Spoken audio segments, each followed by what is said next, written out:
बात करेंगे micro RNA और जीन रेगुलेशन के बारे में, जिसमें 2024 का नोबेल प्राइज मेडिसिन की कैटेगरी में दिया गया था। हमारी बॉडी में डीएनए होता है न्यूक्लियस के अंदर, ठीक है। हमारी बॉडी सेल से बनी हुई है, डिफरेंट काइंड ऑफ सेल है हमारी बॉडी में। हर एक सेल के अंदर न्यूक्लियस होता है, उस न्यूक्लियस के अंदर ये डीएनए होता है। अब ये डीएनए का जो सीक्वेंस है वो बेस पेयर से बनता है, मतलब डीएनए कुछ इस तरीके का होता है और यहाँ पे डीएनए के बेस पेयर्स होते हैं। ये बेस पेयर्स जो है ये आपके यहाँ पे नाइट्रोजनस बेस होते हैं, इनकी आपस में पेयरिंग होती है। मतलब जैसे ए की टी के साथ होगी, एडेनाइन थाइमाइन के साथ पेयर होगा, साइटोसाइन ग्वेनाइन के साथ पेयर होगा। तो देखिए यहाँ पे जैसे ए है तो इस तरफ आपका टी होगा, ऐसे पेयरिंग होती है। अब हमारा जो डीएनए है, उस डीएनए के अंदर, डीएनए बहुत बड़ा होगा, उस डीएनए के अंदर बहुत सारे मतलब आप समझिए ऐसे पेयर्स जो हैं वो घूमते हैं। अब डीएनए में वो सेगमेंट जो कि हमारे लिए यूजफुल है, यही डीएनए एक्सप्रेस करते हैं कि हमारी आंखें कैसी होंगी, हमारा कान कैसा होगा, नाक कैसा होगा।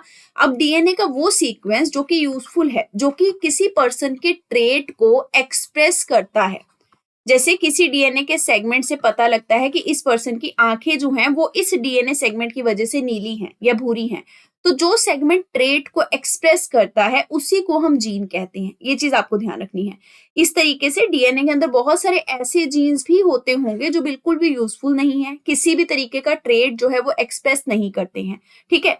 तो जब हम सारे के सारे जीन्स को, जितने भी जीन्स हैं, ठीक है, सारे के सारे जीन्स को कंसिडर करते हैं और हमारी बॉडी के अंदर जितने सेल्स हैं उन सेल्स के अंदर सारे के सारे जीन्स को एक चार्ट पैटर्न में खड़ा कर देते हैं, या समझिए कि सारे के सारे जीन्स जो हमारी बॉडी के अंदर एक एक सेल के अंदर है, उन सबको जब हम कलेक्टिवली देखते हैं तो उसको बोलते हैं जीनोम। ये आपको ध्यान रखना है।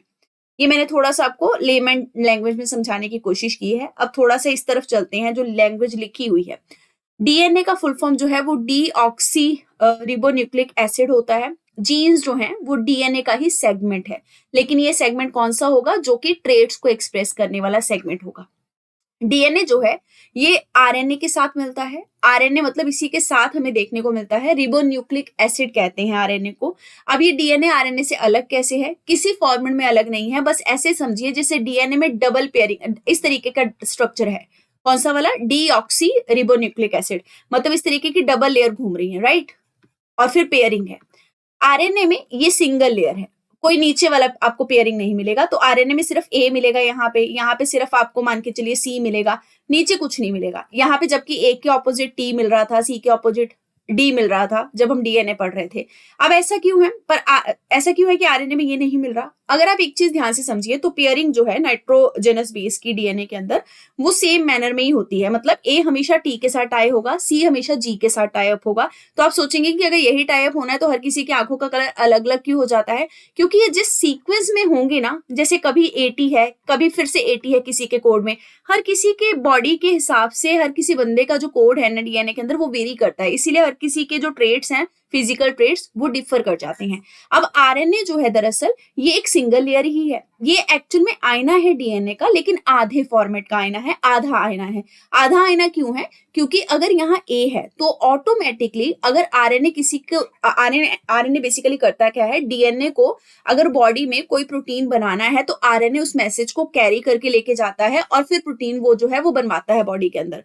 अब डीएनए तो घूम घूम के नहीं जा सकता सबको काम और जिम्मेदारी देने के लिए, तो डीएनए आरएनए को भेजता है। अब आरएनए हाफ इंफॉर्मेशन है, तो जिसको भी आरएनए इंफॉर्मेशन देने गया है वो जो सामने प्रोटीन करने वाला, प्रोटीन पैदा करने वाला एक एजेंट बैठा हुआ है बॉडी के अंदर, वो आरएनए को कंप्लीट इंफॉर्मेशन के तौर पे एक्सेस कर लेता है, क्योंकि उसको पता है कि RNA is nothing but half DNA.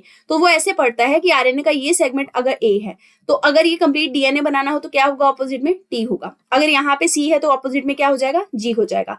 तो ये जो सामने प्रोटीन बनाने वाला एजेंट है ये आधे आरएनए को ही समझ लेता है, उसकी इंफॉर्मेशन को समझ लेता है, मतलब उसको कंप्लीट डीएनए में, अपने माइंड में, अपने थॉट्स में कन्वर्ट करता है, और फिर ये डीएनए का ही कोड उसके दिमाग में आ जाता है, प्रोटीन बनाने वाले एजेंट के दिमाग में।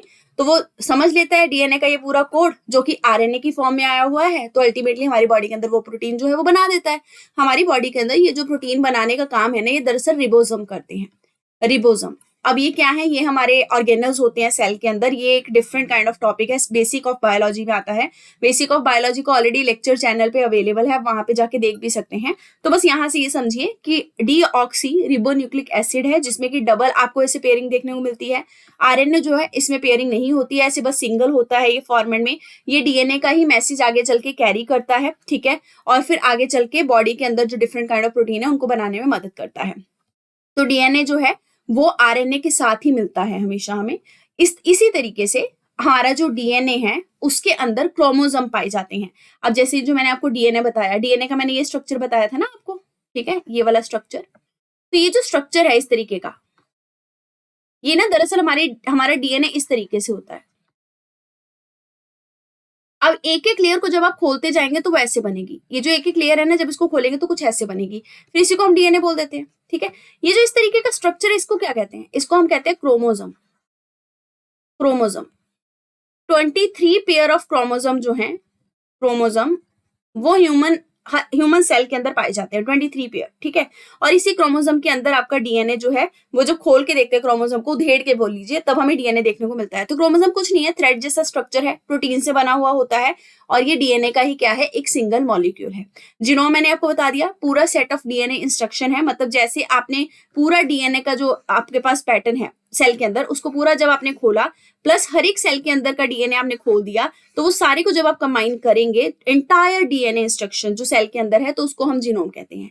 डीएनए और आरएनए का यहाँ पे कंपैरिजन भी दिया गया है। डीएनए जो है वो आपका डबल स्ट्रैंडेड हेलिक्स होता है। ये डबल स्ट्रैंडेड, जैसा मैंने आपको बोला, ये डबल था ना, लेयर में बेस पेयरिंग बनी हुई थी। पर आरएनए आपका सिंगल स्ट्रैंडेड होता है, ये सिंगल थ्रेड ही उसका घूमता है। नाइट्रोजनस बेस जो है वो दोनों में सेम होता है, बस एक का डिफरेंस है। डीएनए में एडेनाइन, थायमाइन, साइटोसाइन और ग्वानिन पाए जाते हैं। आरएनए के अंदर जो है वो थायमाइन नहीं होता है, उसकी जगह पे यूरासिल होता है। तो ए के साथ जो है वो यू का पेयर बनेगा, टी का नहीं बनेगा जब आरएनए की बात आएगी। फंक्शन की बात करें तो डीएनए जेनेटिक इन्फॉर्मेशन को स्टोर करता है हमारी, ऑब्वियसली आंख, नाक, कान, जो भी बाल है, जो भी हम ट्रेट्स जिस तरीके से बिहेव करते हैं, जो बीमारियां होती हैं इनहेरिटेंस के फॉर्म में किसी को मिल जाती हैं, जेनेटिक डिसऑर्डर है ना, वो सारी इन्फॉर्मेशन कहाँ से आती है? एक ह्यूमन से दूसरे उनके आगे आने वाले डिसेंडेंट के अंदर डीएनए के थ्रू आती है।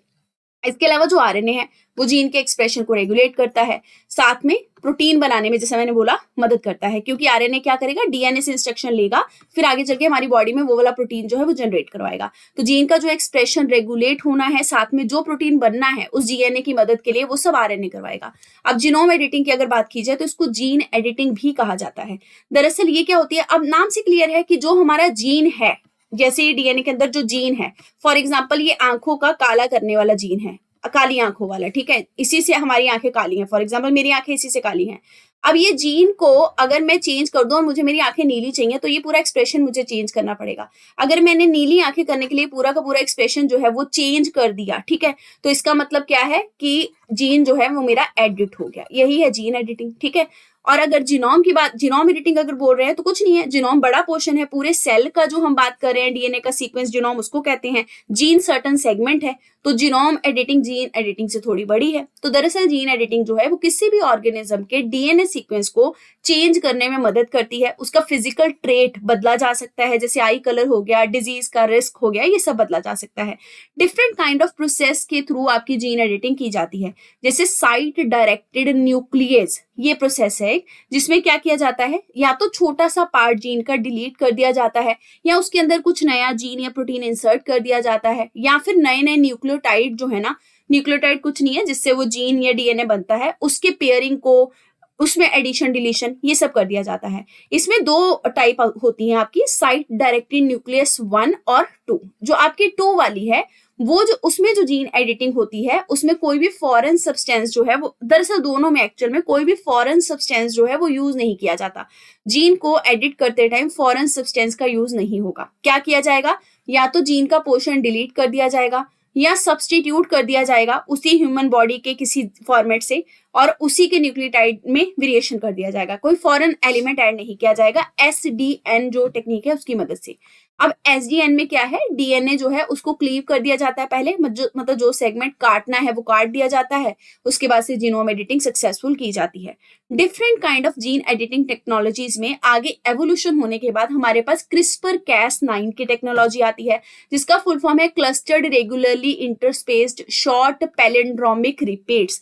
अब इसमें क्या होता है, कैस9 नाम का एक प्रोटीन होता है, ये आरएनए की पीठ पर बैठकर जाता है, किस जगह पे, जहां पे जीन एडिटिंग करनी है। फॉर एग्जाम्पल डीएनए के इस सेगमेंट को अगर काटना है तो आरएनए की पीठ पर बैठकर कैस9 नाम का प्रोटीन जाएगा, जहां से काट पीट करनी है वहां पे काट देगा इस चीज को, ठीक है। तो कैस9 एक सीजर होती है, सीजर के तौर पे वर्क कर कर काट देती है वहां से डीएनए के सेगमेंट को, और जो इंसर्ट करना होता है नया सब्सटेंस वो इंसर्ट करके चेंज कर देती है जीन के एक्सप्रेशन को। ये है क्रिस्पर कैस9।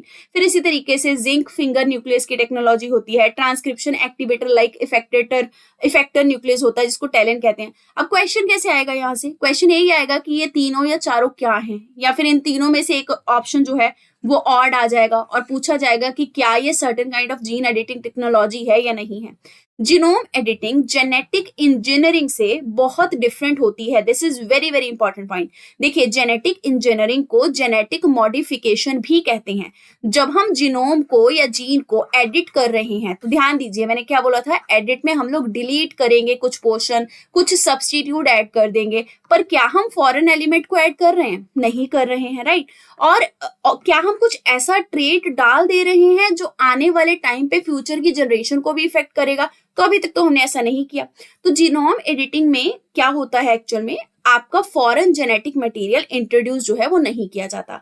जब तक फॉरेन जेनेटिक मटेरियल, जिसको ट्रांसजीन भी कहते हैं, वो इंट्रोड्यूस नहीं किया जा रहा है, तब तक हम बोलेंगे जीनोम एडिटिंग हो रही है। लेकिन जैसे ही फॉरेन एलिमेंट ऐड कर दिया जाएगा तब हम बोलेंगे कि हमने अब जीन को केवल एडिट नहीं किया, मॉडिफाई कर दिया। क्यों मॉडिफाई कर दिया, क्योंकि हमने किसी फॉरेन सब्सटेंस का जीन डाला है। अब वो फॉरेन सब्सटेंस या फॉरेन एलिमेंट का जीन किसी सर्टेन बॉडी के अंदर जाकर कैसे खुद को एक्सप्रेस करेगा, क्या क्या नेगेटिव चीजें भी लेके आएगा, वो हमें नहीं पता लगेगा। वो हमें तब पता लगेगा जब बंदा उस तरीके से बिहेव करने लगेगा या फिर उस पर कुछ नेगेटिव इफेक्ट होगा, राइट। तो इसीलिए जेनेटिक मॉडिफिकेशन जो है it is way beyond than the genome editing, ये आपको ध्यान रखना है। क्रिस्पर कैस9 का यहाँ पे स्पेसिफिकली बात किया हुआ है। क्रिस्पर कैस9 को ऑलरेडी यूपीएससी अपने प्रीवियस ईयर क्वेश्चन में पूछ चुका है। क्रिस्पर कैस9 जेनेटिक कोड को चेंज भी कर सकता है, डीएनए को एडिट भी कर सकता है, और किसी पर्टिकुलर लोकेशन पे जाकर चेंजेस कर सकता है। मतलब डीएनए के पर्टिकुलर सेगमेंट पे जाएगा और पर्टिकुलर सेगमेंट की काट पीट करके उसमें फॉरेन एलिमेंट ऐड करना है, नहीं करना है, वो सब करके आ जाएगा। तो ये हर चीज के लिए सक्सेसफुल है क्रिस्पर कैस9 का टेक्नोलॉजी, ठीक है। तो दरअसल ये कट एंड पेस्ट मैकेनिज्म होता है, मतलब डीएनए का एक सेगमेंट इसने काटा, कट कर दिया, ठीक है, फिर यहाँ पे जो पेस्ट करना था फॉरेन का एलिमेंट वो पेस्ट किया, फिर जोड़ दिया डीएनए को, तो इसीलिए कट एंड पेस्ट मैकेनिज्म कहते हैं इसको डीएनए स्ट्रैंड के ऊपर। जेनेटिक कोड जो है उसके चेंजेस जो है उनको आइडेंटिफाई कर लिया जाता है यहाँ पे, ठीक है, पहले से, और फिर वहां पे चेंजेस कर दिए जाते हैं। कैस9 नाम का, जैसे मैंने बोला, प्रोटीन यूज किया जाता है। ये प्रोटीन वहां पर जाके डीएनए के सेगमेंट में जहां चेंजेस करने हैं वहां पर जाकर सीजर के तौर पे, कैंची के तौर पे काम करता है, और फिर कटिंग करके जो करना है एडिट वगैरह वो करके आ जाता है, ठीक है। जीनोम सीक्वेंसिंग भी एक टर्म आपने सुनी होगी। जीनोम सीक्वेंसिंग का मतलब क्या हुआ, किसी भी इंडिविजुअल के डीएनए का जो स्ट्रैंड है ना, ये डीएनए की किसी भी इंसान के डीएनए के अंदर, जो सेल के अंदर डीएनए की चोटी समझिए, स्ट्रैंड है ना, ये जो स्ट्रैंड है ये दरअसल कैसे डिफर करता है दूसरे पर्सन के स्ट्रैंड से, ये डिफर करता है उसके अंदर जो पेयर्स बने हुए हैं उन पेयर्स का सीक्वेंस क्या है, वो पेयर कैसे अरेंज हो रखे हैं। किसी में जैसे यहाँ पे AT है फिर CG है, पर किसी में यहाँ पे AT है फिर से AT है फिर से AT है। इसी से ये जीन का एक्सप्रेशन चेंज होता है, इसी से सामने वाले बंदे का डीएनए जो है वो चेंज हो जाता है, ठीक है। तो जीनोम सीक्वेंसिंग जो है उसमें क्या किया जाता है, एग्जैक्ट ऑर्डर, अब पता लग गया हमें दो पर्सन का अलग अलग है ये सीक्वेंस, है ना। जब हम इस किसी एक पर्सन का, सपोज पर्सन A का, जब हम ये पूरा सीक्वेंस जो है वो चार्ट पैटर्न में नोट डाउन कर देते हैं, जैसे मैं पर्सन A का नोट डाउन करती हूँ तो मेरे को पता लगा उसका सीक्वेंस ये है, AT है फिर CG है फिर AT है फिर AT है, पर इस तरफ में क्या था, AT था, AT था, AT था, ठीक है, सपोज। तो ये दोनों का अलग अलग हो गया। ये जो सीक्वेंस मैंने तैयार किया ना, एक पर्सन का अलग से, दूसरे का अलग से। तो मैंने ये पूरे के पूरे डीएनए का जो मैं बोल रही हूँ सीक्वेंस मैंने इस तरीके से तैयार कर लिया।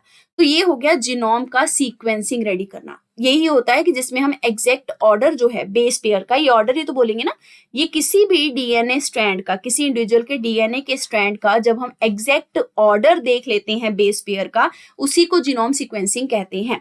ये हमें कहाँ मदद कर सकते हैं? देखिए, अब हमें पता है कि ATCG और ATAT ये किसी का स्पोज जीन है। मैंने जब इसका ये जीनोम सीक्वेंस मैंने रेडी कर लिया किसी के डीएनए का, ये तो मैंने आपको सिर्फ एग्जांपल के लिए बताया है, ऐसे एक्चुअल में तो ये बहुत बड़ा होता है। जब मैंने ये रेडी किया तो मेरे को ये समझ आया कि ये जो ऐसा सेगमेंट है ना, यहाँ पे अगर AT की जगह CG होता तो शायद, तो फिर उस बंदे को सिकल सेल एनीमिया, जो कि एक क्या है, जेनेटिक डिसऑर्डर है, उस बंदे को सिकल सेल एनीमिया नहीं होगा, क्योंकि उस बंदे के जीनोम सीक्वेंस में यहाँ पे AT है, इसी वजह से उस बंदे को सिकल सेल एनीमिया नाम की बीमारी है। ये मुझे समझ लग गया, ठीक है। अब मुझे उस बंदे के रोग को खत्म करना है, सिकल सेल एनीमिया को, तो क्या करेंगे, Cas9 नाम का प्रोटीन और क्रिस्पर की टेक्नोलॉजी यूज करके उसका यहाँ से बेस पेयर चेंज कर देंगे, यहाँ पे CG इंसर्ट कर देंगे, उस बंदे को सिकल सेल मुक्त कर देंगे। तो किसी भी इंसान की अगर बीमारी जो कि जेनेटिक डिसऑर्डर है, अगर उसको खत्म करना है तो उस इंडिविजुअल का पहले आपके पास जीनोम सीक्वेंस होना चाहिए, because it help us to understand the different kind of disease, specifically जो आपकी जेनेटिक डिजीज होती है, ठीक है। तो इसमें प्रिडिक्टिव डायग्नोस्टिक पॉसिबल है बीमारियों का, पर्सनलाइज्ड हेल्थ केयर दिया जा सकता है बंदे को, खास करके जेनेटिक डिजीजेस से रिलेटेड। इसके अलावा बायोलॉजिकल रिलेशनशिप कंफर्म किया जा सकता है, जो डीएनए टेस्ट वगैरह करते हैं ना कि कौन से आपके पेरेंट्स हैं, ये सब। एग्रीकल्चर जो है उसमें भी इसका बेनिफिट जो है वो देखने को मिलता है, मतलब हम ऐसी सर्टन काइंड ऑफ क्रॉप्स जो है वो उनके सीड्स प्रिपेयर कर सकते हैं जो कि certain set of environmental condition में भी सर्वाइव कर जाएं। जैसे कोई क्रॉप अगर मुझे चाहिए कि ड्राउट कंडीशन में, सूखे में सर्वाइव कर जाए, तो मेरे को वो क्रॉप ऐसे तैयार करनी होगी कि उसका जो बेस पेयर है वो बिल्कुल ड्राउट की कंडीशन के साथ अलाइन करता हुआ हो, ठीक है। इसी तरीके से क्रॉप में डिजीज रेजिस्टेंट क्रिएट करना है, क्लाइमेट रेजिलिएंट बनाना है उनको, ये सब जीनोम सीक्वेंसिंग से ही पॉसिबल होगा, जब हम पूरा का पूरा डीएनए स्ट्रैंड का वो जानते होंगे सीक्वेंस क्या है।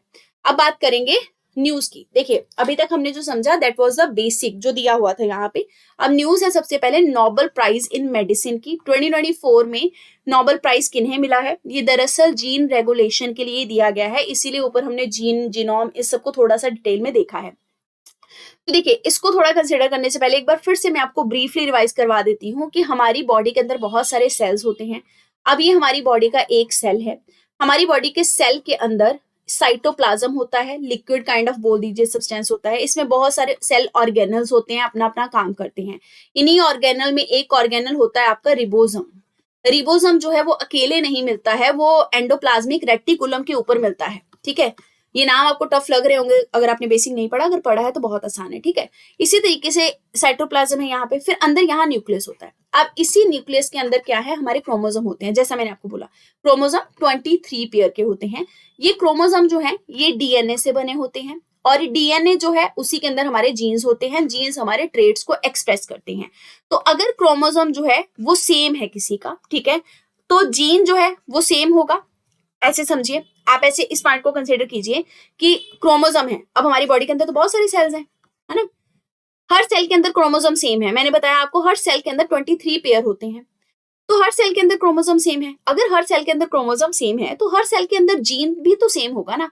तो फिर कैसे ऐसा पॉसिबल है कि हमारी बॉडी के अंदर जो लीवर सेल है वो अलग तरीके से काम करता है, जो हमारे ब्रेन सेल या नर्व सेल है वो अलग तरीके से काम करते हैं? ये कैसे अलग तरीके से काम कर सकते हैं जब सेम क्रोमोसोम है? तो मैंने आपको यहीं पे बताया था, जीन्स के सीक्वेंस के हिसाब से और कौन सा जीन कहाँ पे एक्सप्रेस हो रहा है उसके हिसाब से। तो दरअसल क्या होता है, जो क्रोमोसोम का सीक्वेंस है पूरा 23 पेयर का जो सीक्वेंस है पूरा, हर एक, जैसे नर्व सेल है, ब्रेन सेल है, ठीक है। ब्रेन सेल के केस में ऐसा समझिए कि ये वाला जो सीक्वेंस है ना हमारे जीन का, केवल यही एक्टिव होगा। अगर सिर्फ यही एक्टिव है तो ये नर्व सेल के तौर पे काम करेगा। इसी तरीके से अगर इस क्रोमोसोम का, let me change the colour, अगर इस क्रोमोसोम का मैं ये वाला पोर्शन एक्टिव कर देती हूँ, ठीक है, बाकी सारा जीन जो है उसको साइलेंट मार देती हूँ, खत्म कर देती हूँ, बंद कर देती हूँ उसकी जुबान को, केवल यही वाला अगर मैंने एक्टिव कर दिया क्रोमोसोम के अंदर, तो फिर मैं बोलूंगी कि ये लीवर सेल के तौर पे एक्ट करेगा, लीवर सेल के फंक्शन करेगा। तो दरअसल क्रोमोसोम सेम होते हैं, ठीक है, जीन भी सेम है, पर जो सेल्स डिफरेंटली काम करते हैं वो इसीलिए करते हैं क्योंकि पोर्शन ऑफ जीन्स साइलेंस हो जाते हैं। डिफरेंट टाइप्स ऑफ सेल के हिसाब से। कौन सा पोर्शन साइलेंस होना है, कौन सा नहीं होना, ये डिपेंड करेगा आप कौन से सेल की बात कर रहे हो। जब हम नर्व सेल की बात करें तो जैसा हमने सपोज किया नर्व सेल में केवल यही वाला जीन जो है, नर्व सेल में जीन का इतना पोर्शन ही एक्सप्रेस होगा, बाकी सारा जीन जो है वो म्यूट हो जाएगा, तो इसका मतलब नर्व सेलेक्टिव है ना। तो पोर्शन ऑफ जीन जो है वो साइलेंस हो जाता है। और ये जो साइलेंसिंग होती है पोर्शन ऑफ जीन्स की according to the different kind of cell, इसी को जीन रेगुलेशन बोलते हैं। वेरी वेरी इंपॉर्टेंट, ठीक है। और इसी जीन रेगुलेशन के लिए नोबेल प्राइज जो है वो मेडिसिन में 2024 में दिया गया है। Now let us get into the news, देखते हैं क्या है। नोबेल प्राइज इन फिजियोलॉजी या फिर मेडिसिन जो है ये विक्टर एम्ब्रोस को, गैरी रुकवन को मिला है क्योंकि इन्होंने माइक्रो आरएनए की डिस्कवरी की है। माइक्रो आरएनए का जो रोल है जीन रेगुलेशन में क्या हो सकता है उसके बारे में बताया है। दरअसल अभी तक हमें पता था कि जीन रेगुलेशन में बहुत सारी चीजें जो है वो रोल प्ले करती हैं। अब इन्होंने एक और एजेंट ऐड कर दिया जिसका नाम है माइक्रो आरएनए। इन्होंने बोला है कि बाकी एजेंट तो काम करते ही हैं, जीन रेगुलेशन में माइक्रो आरएनए जो है वो भी इंपॉर्टेंट रोल प्ले करता है। जैसा मैंने आपको बताया था हमारी बॉडी के अंदर डीएनए होता है, डीएनए जो है वो मैसेज देता है आरएनए को कि हाँ जी ये वाला काम करना है, तो मैसेंजर आरएनए जो है वो इस मैसेज को आगे चल के कैरी करता है, कैरी करके वो प्रोटीन जो है वो जनरेट कर देता है बॉडी के अंदर, ठीक है, जो भी प्रोटीन बनाना है। तो डीएनए ने जब एमआरएनए को सिग्नल दिया उसको ट्रांसक्रिप्शन बोलते हैं। जब एमआरएनए ने प्रोटीन बनाने के लिए आगे सिग्नल दिया उसको ट्रांसलेशन बोलते हैं। यहां से यूपीएससी प्रीवियस ईयर का क्वेश्चन पूछ चुका है।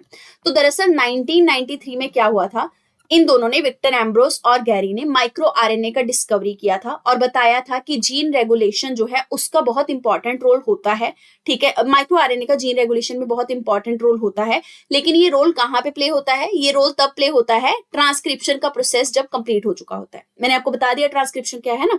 जैसे ही ट्रांसक्रिप्शन का स्टेज खत्म होगा उसके बाद माइक्रो आरएनए जो है वो अपना रोल प्ले करता है in terms of gene regulation, ये इन्होंने बोला था।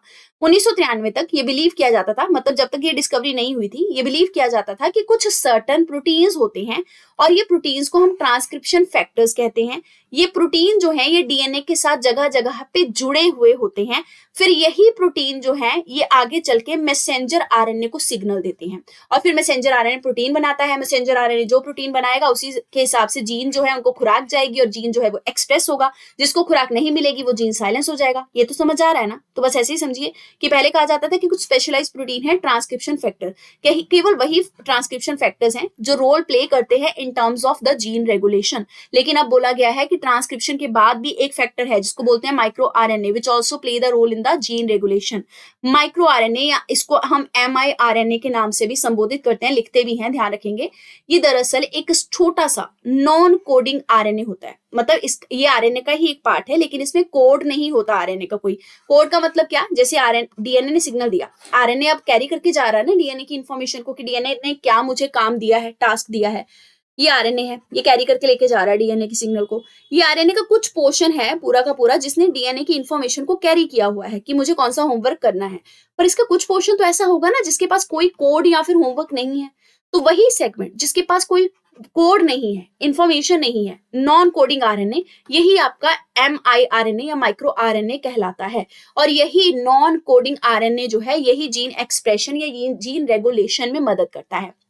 तो ये कैसे मदद करता है, ये दरअसल जीन के एक्सप्रेशन को कंट्रोल करने के लिए क्या करता है, खुद को एमआरएनए के साथ, जो कि मैसेंजर आरएनए है, जो डीएनए का होमवर्क कैरी करके लेके जा रहा है कि मुझे क्या करना है आगे चल के, ये वाला माइक्रो आरएनए जो है, इसका माइक्रो आरएनए क्योंकि नॉन कोडिंग आरएनए है, माइक्रो आरएनए जो है वो मैसेंजर आरएनए के साथ खुद को बाइंड कर देता है, खुद को जोड़ देता है।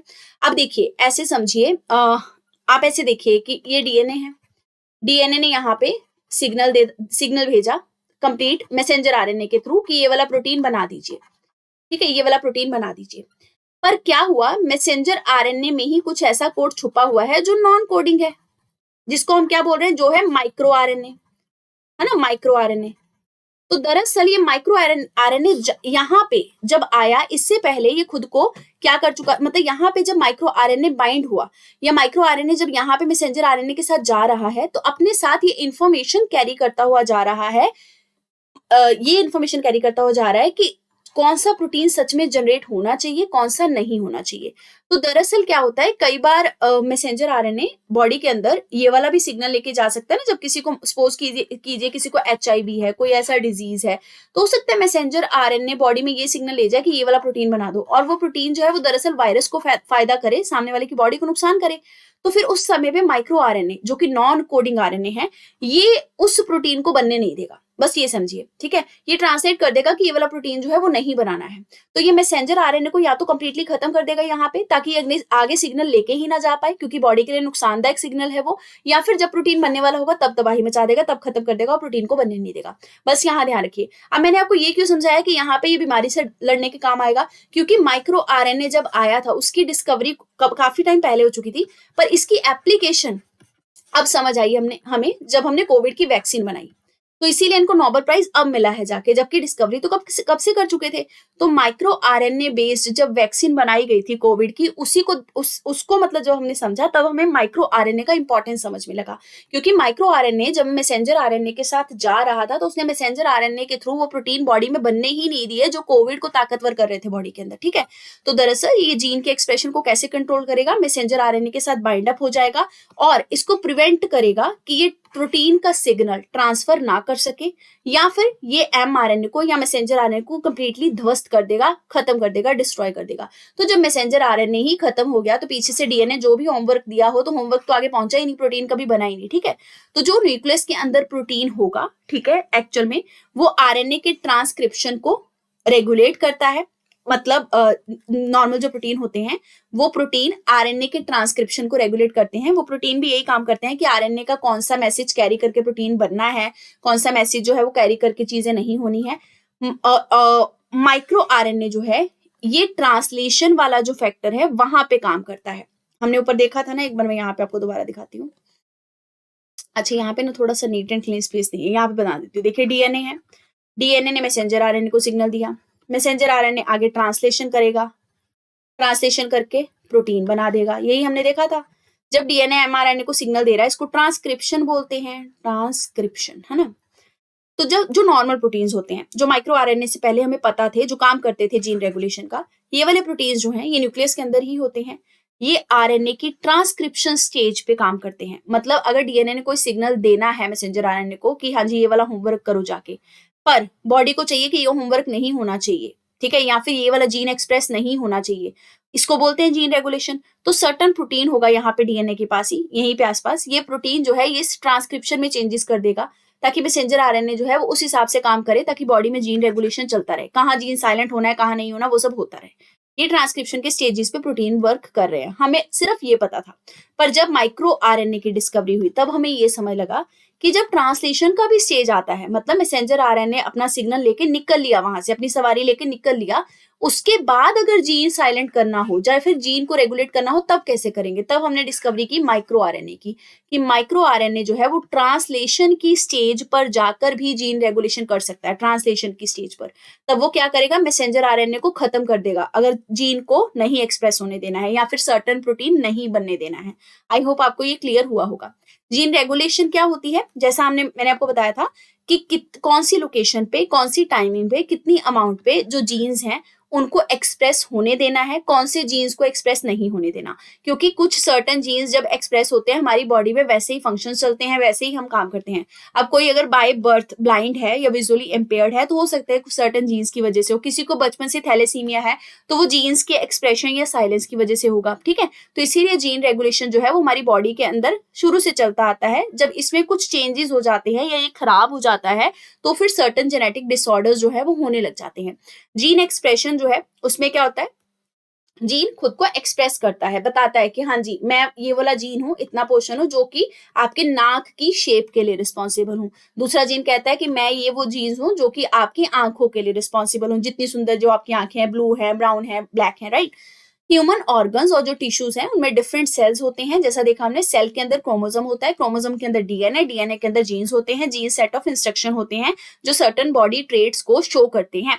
जीन रेगुलेशन के कारण क्या होता है, डिफरेंट सेल हमारी बॉडी के, मसल सेल, नर्व सेल जो है वो बिहेव करते हैं डिफरेंटली। वरना अदरवाइज जैसा मैंने बोला था, क्रोमोसोम तो सेम ही है, सेम तरीके से बिहेव करने चाहिए, पर वो क्यों नहीं करते सेम तरीके से बिहेव, बिकॉज जीन को हम रेगुलेट कर रहे होते हैं in the each type of cell, ठीक है। तो ये बताते जीन रेगुलेशन से पता लग जाता है कि कौन सा प्रोटीन बनाना है, कौन सा नहीं बनाना। अगर वो नर्व सेल है, ब्रेन का सेल, तो उसको जो जीन चाहिए उतना ही जीन केवल एक्सप्रेस होगा। वो क्यों उतना ही जीन एक्सप्रेस हो रहा है उस वाले सेल्स के अंदर? क्योंकि वही प्रोटीन बन रहा है जो उतने जीन्स को चाहिए, बाकी जीन को खुराक नहीं मिल रही, तो बाकी वाले जीन क्या हो गए? साइलेंट हो गए। बस ये समझिए, ठीक है। तो यहाँ डायग्राम से भी समझाया गया है, इसको समझिए। जीन है यहाँ पे डीएनए के अंदर, फिर डीएनए मैसेंजर आरएनए को सिग्नल देता है जिसको ट्रांसक्रिप्शन कहते हैं। मैसेंजर आरएनए आगे प्रोटीन बनाता है, इसमें ट्रांसलेशन का प्रोसेस होता है। अलग अलग तरीके के प्रोटीन बनते हैं। अब डिफरेंट टाइप ऑफ प्रोटीन बनेंगे, इसी से डिफरेंट सेल्स जो हैं, जैसे हमारा ब्रेन सेल हो गया, फिर हमारे मसल सेल हो गए, इस तरीके से लीवर सेल हो गए, ये डिफरेंटली फिर फंक्शन करेंगे, क्योंकि हर एक सेल टाइप के हिसाब से, क्योंकि सेल है, हर सेल के अंदर न्यूक्लियस और डीएनए है, तो हर एक सेल टाइप्स के हिसाब से जो उसके अंदर डीएनए का सेगमेंट है जीन वाला, वो अपने हिसाब से एक्सप्रेस होगा। जो जिस जिस सेल के साथ वो बिलोंग करता है, उसी उसी सेल के एक्सप्रेशन के हिसाब से खुद को वो क्या करेगा? एक्सप्रेस करेगा, और बाकी के पोर्शन को साइलेंट मार देगा।